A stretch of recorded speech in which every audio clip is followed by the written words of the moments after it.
கள்ளக்குறிச்சி அருகே இந்த மாநாடு நடைபெற உள்ளது. தமிழகத்தில் மட்டுமின்றி அகில இந்திய அளவில் அரசே மதுபானங்களை விற்பனை செய்யக்கூடிய அவலம் உள்ளது. எனவே அரசு மதுபான கடைகளை படிப்படியாக மூட வேண்டும். அகில இந்திய அளவில் மது மற்றும் போதைப் பொருள் புழக்கங்களை முழுமையாக அழித்தொழிக்க வேண்டும். இந்த கோரிக்கையை வலியுறுத்தி நடைபெற உள்ள மாநாட்டை, மகளிர் மாநாட்டை வெற்றிகரமாக நடத்துவதற்கு தமிழகம் தழுவிய அளவில் 8 நாள் சுற்றுப்பயணம் மேற்கொள்ள இருக்கிறேன். மது ஒழிப்பு மற்றும் போதைப்பொருள் ஒழிப்பு ஆகியவற்றில் உடன்பாடு உள்ள ஜனநாயக சக்திகள் இந்த கலந்தாய்வு கூட்டங்களிலும் மாநாட்டிலும் பங்கேற்க இருக்கிறார்கள். அரசு பள்ளிகளில் சனாதன சக்திகளின் ஊடுருவல் இப்போது அதிகரித்திருக்கிறது. தன்னம்பிக்கை ஊட்டுகிற பேச்சாளர்கள் என்கிற பெயரில் பலர் அரசு கல்வி நிறுவனங்களில் ஊடுருவி தமது கருத்துக்களை திணித்து வருகிறார்கள். சென்னை அசோக் நகர் மற்றும் சைதாப்பேட்டை அரசு பள்ளிகளில், அதேபோல மாணவர்களிடையே அறிவியலுக்கு புறம்பான கருத்துக்களை வாழ்க்கை கல்வி என்கிற பெயரில், ஆன்மீகம் என்கிற பெயரில் பேசிய நபர் தற்போது கைது செய்யப்பட்டிருக்கிறார். இதுபோல மதம் சார்ந்த கருத்துக்களை அல்லது அறிவியலுக்கு முரணான கருத்துக்களை பரப்பும் அமைப்புகளை அடையாளம் கண்டு அவர்கள் மீது உரிய நடவடிக்கைகளை எடுக்க வேண்டும் என்று விடுதலை சிறுத்தைகள் கட்சி வலியுறுத்துகிறது.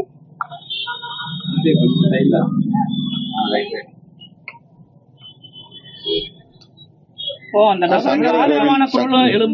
ஒரு கேள்வி எழுதுல எங்கே போகுங்க, அந்த நபரை ஏன் கைது செஞ்சீங்க, அப்புறம் கைது செய்ய அளவுக்கு வழக்கு இல்லைன்னு சொல்றாங்க. அதனை கடந்து அவர் பேசினது தப்பு இல்லை அப்படின்னு சொல்றாங்க. இந்து திருக்குறளை இந்து மதத்தோட பத்தி பேசியிருக்காரு. அவருடைய நம்பிக்கை அவருக்குரியது. அதுபோல அந்த கருத்தில் நம்பிக்கை உள்ளவர்களும் இருக்கிறார்கள். அதை நாம் மறுப்பதற்கில்லை. ஆனால் அவர் பள்ளியில் மாணவர்களிடையே பேசிய அந்த முறை போன பிறவியில் பாவம் செய்ததால் தான் இந்த பிறவியில் நாம் துன்பப்படுகிறோம் என்று மாற்றுத்திறனாளிகளாக பிறப்பதற்கும் அதுதான் காரணம் என்பதை போன்ற ஒரு செய்தியை மறைமுகமாக அவர் பதிவு செய்திருக்கிறார். அழகில்லாமல் இருப்பவர்கள் போன பிறவியில் பாவம் செய்தவர்கள் என்று சொல்லியிருக்கிறார். பள்ளி மாணவிகளிடையே போய் உங்களுக்கு டென்ஷன் இருக்கிறதா, நிம்மதி இல்லாமல் இருக்கிறீர்களா, கையை உயர்த்துங்கள், எல்லோரும் உயர்த்துங்கள் என்றெல்லாம் பேசியிருக்கிறார். அவருடைய அணுகுமுறை என்பது அங்கே விமர்சனத்துக்குரியதாக மாறுகிறது. அந்த கருத்துக்களை மாணவிகளிடையே பேச, ஒரு இளைஞர்களிடையே, கல்லூரி மாணவர்களிடையே பேசினால் கூட அவர்களால் அதை உள்வாங்க முடியும். பள்ளி குழந்தைகள் உள்வாங்கக்கூடிய அளவுக்கான கருத்து அல்ல அது. அது ஒரு ஆன்மீகம் தொடர்பான தத்துவம். அது அதன் மீது நமக்கு விமர்சனம் இருப்பது என்பது வேறு. ஆனால் அது ஒரு தத்துவம். அதை 6ஆம் வகுப்பு 7ஆம் வகுப்பு மாணவர்களிடையே போய் திணிப்பது என்பது அவர்களின் உள்நோக்கம் என்ன என்பதை வெளிப்படுத்துகிறது.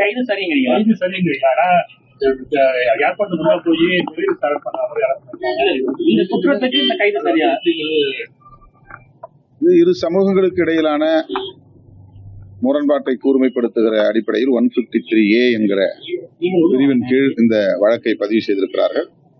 அது சரிதான். அதாவது ஒரு மதம் சொல்லுகிற கருத்தை பரப்புகிற போது இன்னொரு மதத்தை சார்ந்தவர்கள் அதை மாறாக கருதுவது அல்லது முரண்பாடாக கருதுவது இரு சமூகத்தினருக்கு இடையே இடைவெளியை ஏற்படுத்தும். இதற்காகத்தான் ஐபிசியில 153A இருக்கிறது. இரு சமூகத்தினருக்கு இடையிலே முரண்பாடுகளை உருவாக்கக்கூடிய எந்த பரப்புரையும் மேற்கொள்ளக்கூடாது. சட்டத்திலே இருக்கிறது. தமிழக அரசு அதே போல ஒரு பள்ளி ஆசிரியர் மாற்றுத்திறனாளி, அவருக்கு என்ன சிக்கல், அவருக்கு ஈகோ பிரச்சனை என்று சொல்லுவது மறைமுகமாக அவரை ஒரு மாற்றுத்திறனாளி என்று அவர் கேலி செய்வதாகத்தான் இருக்கிறது. எனவே அவர் மீதான சட்டப்பூர்வ நடவடிக்கை என்பது அவசியமானது, கைது சரியானது. தமிழக அரசு மேல ஒரு கேள்வி வருது. முத்தமிழ் முருகமானவர்கள் இருக்கட்டும், அதுக்கப்புறம் பள்ளிகளில் விநாயகர் சதுர்த்திக்கு அனுப்பியது, இப்ப 3வது விவகாரம். அப்ப தமிழக அரசு எங்க போகுது? எங்களுக்கு தெரியாத ஒழுங்க முடியாதுல்ல. இப்ப சென்னை சம்பவத்திலே எங்களுக்கு தெரியாம நடத்திட்டாங்கன்னு சொல்றாங்க. முத்தமிழ் முருகன் மாநாட்டிலுமே தோழர் அறிக்கை விட்டதுக்கு அப்புறம் தான் அந்த பிரச்சனை வெளில வந்துச்சு. இப்ப அடுத்ததாக விநாயகர் சதுர்த்திக்கு சுற்றறிக்கை பள்ளிகளுக்கு கொடுத்துருந்தாங்க. தொடர்ந்து சனாதனத்தை நோக்கி தமிழக அரசு போவாங்க கேள்வி எழுப்புறாங்க. விநாயகர் சதுர்த்தி, சரஸ்வதி பூஜை, இது போன்ற மதம் சார்ந்த நிகழ்வுகள் அரசு நிறுவனங்களில், பள்ளிகளில், கல்லூரிகளில் ஆங்காங்கே அவ்வப்போது காலம் காலமாக நடைபெற்றுக் கொண்டுதான் இருக்கிறது. விநாயகர் சதுர்த்திக்கு வரைக்கும் கொடுத்ததில்லை. முதல் முறையா தமிழக காலகாலமா நடந்து கொண்டிருக்கிறது. இப்போது அது கூர்மைப்பட்டிருக்கிறது. தமிழக அரசு இதில் கவனமாக இருக்க வேண்டும், எச்சரிக்கையாக இருக்க வேண்டும் என்று நாங்கள் தொடர்ந்து வலியுறுத்தி வருகிறோம். இது மட்டுமல்ல, நீண்ட காலமாகவே சங் பரிவார் அமைப்புகள் கல்வி நிறுவனங்களை குறிவைத்து மாணவ செல்வங்களை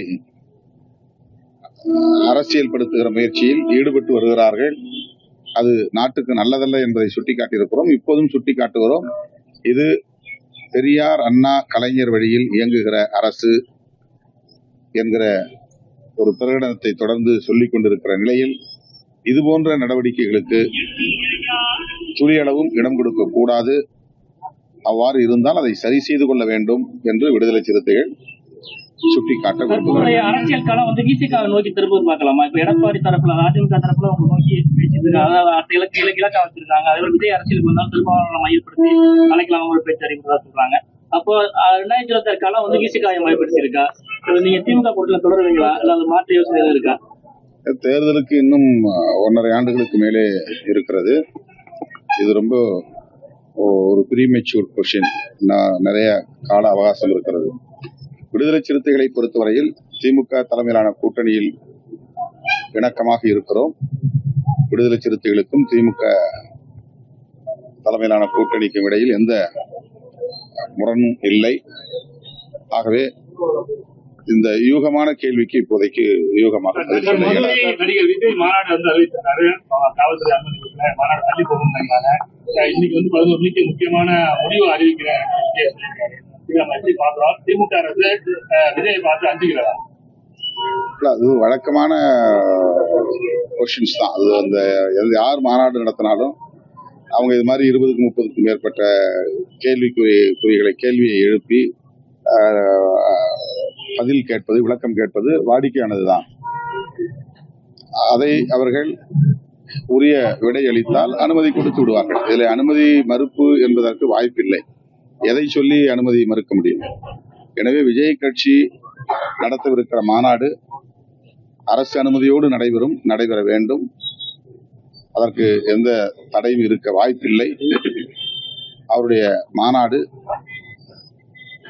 சிறப்பாக நடந்தேற என்னுடைய வாழ்த்துக்கள். தமிழகத்தோடு தொடர்ந்து கூட்டணி இருக்கீங்க. மதுவுக்கு எதிரான மாநாடு போக சொல்லியிருக்கீங்க. ஏற்கனவே இருந்த அதிமுக ஆட்சி காலத்துல இருந்த மதுக்களோட ஒரு கூடுதலா இருந்திருக்காங்க. அதாவது அரசுக்கு அழுத்தம் கொடுத்துருக்கீங்க. ஒருவேளை அப்படி இல்லைன்னா உங்களுடைய நேரடியா பார்த்து ஏற்கனவே நாங்கள் சொல்லியிருக்கிறோம். 2016 திராவிட முன்னேற்ற கழகம் தனது தேர்தல் அறிக்கையில் படிப்படியாக மதுவிலக்கை நடைமுறைப்படுத்துவோம் என்று உறுதி அளித்திருப்பதையும் நாங்கள் சுட்டிக்காட்டியிருக்கிறோம். மறுபடியும் கூட்டணி கட்சி என்கிற அடிப்படையிலே நேரிலே சந்திப்பதற்கு, இதை எடுத்து உரைப்பதற்கு வாய்ப்பு இருக்கிறது.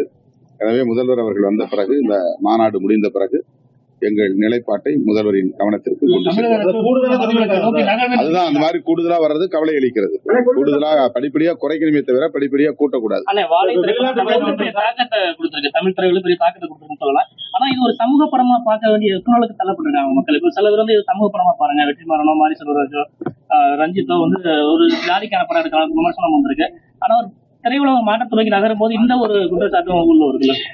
வெற்றிமாறன், ரஞ்சித், மாரி செல்வராஜ் போன்றவர்கள் சாதி பெருமை பேசக்கூடிய படங்களை எடுத்ததில்லை. சாதிய கட்டமைப்பை கேள்விக்குள்ளாக்கக்கூடிய, விவாதத்திற்குள்ளாக்கக்கூடிய கருப்பொருளைத்தான் அவர்கள் மையப்படுத்தி படம் எடுத்திருக்கிறார்கள். அதுதான் இப்போது சாதியவாதிகளுக்கு பிரச்சனையாக இருக்கிறதே தவிர அவர்கள் சாதிய வாதத்தை உயர்த்தி பிடிக்கக்கூடியவர்கள் அல்ல. ஒரு புரட்சிகரமான சமூக மாற்றம் இங்கே நிகழ வேண்டும் என்கிற வேட்கை அவர்களிடத்திலே இருக்கிறது. அதனால் அவர்கள் இந்த படங்களின் வாயிலாக தங்களின் உணர்வுகளை வெளிப்படுத்துகிறார்கள். கடந்த காலங்களில் இருந்த அளவுக்கு ஜாதிய பிரச்சனை எல்லாம் இப்ப 90% குறைஞ்சிருச்சா? இந்த போன்ற படம் எடுக்கிறதுனாலதான் மீண்டும் இந்த மாதிரி ஒரு பிரச்சனை வருதுன்னு சொல்றாங்க. இது வந்து 99% அப்படியேதான் இருக்கு. 1% தான் நாம பேச தொடங்கி இருக்கிறோம். அதுவும் பேசதான் தொடங்கி இருக்கிறோம். இந்திய அளவுல இந்த டிபேட் விரிவாக்கம் பெறணும், ஜனநாயக பூர்வமா இது நடக்கணும். இதெல்லாம் தப்பு. இந்த மாதிரி பாவம் புண்ணியம்ங்கிற பேர்ல மேல் சாதி கீழ் சாதி என்கிற இந்த கட்டமைப்பை நியாயப்படுத்துவது தவறானது. ஏன் இப்ப இன்னைக்கு மகாவிஷ்ணுங்கிற ஒரு பேசினதுல ஏன் இந்த எதிர்ப்பு வருதுன்னா, பாவ புண்ணியம் இருக்கிறதுன்னு நம்பினா மேல் சாதி கீழ் சாதி இருக்கிறதையும் நம்பி ஆகணும். ஏன்னா பாவம் செய்தவர்கள் கீழ் சாதியாகவும் புண்ணியம் செய்தவர்கள் மேல் சாதியாகவும் பிறந்திருக்கிறார்கள் என்பதுதான் அவங்களுடைய ஐதீகம், அவங்களுடைய நிலைப்பாடு. அதனாலதான் இதை நாம் விமர்சிக்க வேண்டியிருக்கிறது. சமூக ஒழுக்கத்தை தமிழகத்துல ஒடுக்கி இருக்குதான் நினைக்கிறேன். ஜாதி பாகுபாடு தமிழகத்தை ஒடுக்கி இருக்குதான் நினைக்கிறேன். ஏன்னா ஏற்கனவே விஷயம் 2 வருஷமாச்சு இது வரைக்கும் கண்டுபிடிக்காம இருக்கு. கடலூர்ல ஒரு மேட்டர் நடந்திருக்கு. தமிழ்நாடு பூரா நடக்கு, ஆங்காங்கே நடந்து கொண்டிருக்கிறது. தலித்துகளுக்கு எதிரான வன்கொடுமைகள் என்பது திமுக ஆட்சி காலத்தில் மட்டுமே நடக்கிறது என்று நாம் சொல்ல முடியாது. காலம் காலமாக நடந்து கொண்டிருக்கிறது. சில வழக்குகளை விரைந்து முடிக்கிறார்கள், சில வழக்குகளில் தேக்கம் இருக்கிறது. உதாரணத்திற்கு நான் அடிக்கடி சொல்வதைப் போல அமைச்சர் நேரு அவர்களின் தம்பி படுகொலை செய்யப்பட்டு பல ஆண்டுகள் ஆகின்றன, இன்னும் குற்றவாளிகளை கண்டுபிடிக்க முடியவில்லை. இது போன்ற டெக்னிக்கல் டிலே அப்படிங்கிறது சில நேரங்களில் சில வழக்குகள் இருக்கத்தான் செய்யும். அதனால திமுக அரசுதான் சாதியை காப்பாற்றுகிறது அல்லது வளர்க்கிறது என்கிற அடிப்படையிலே நாம் இதை பொத்தாம்புதுவிலே ஒரு கட்சியின் மீது அல்லது ஒரு அரசின் மீது மட்டும் குற்றம் சுமத்தி விட முடியாது. எல்லோரும் இதற்கு பொறுப்பு. நாம் ஒவ்வொருவரும் சாதி அடிப்படையில் நிகழக்கூடிய மோதல்களை முரண்பாடுகளை சரி செய்வதற்கு முன்வர வேண்டும் என்பது என்னுடைய வேண்டுகோள். திருமணத்தின்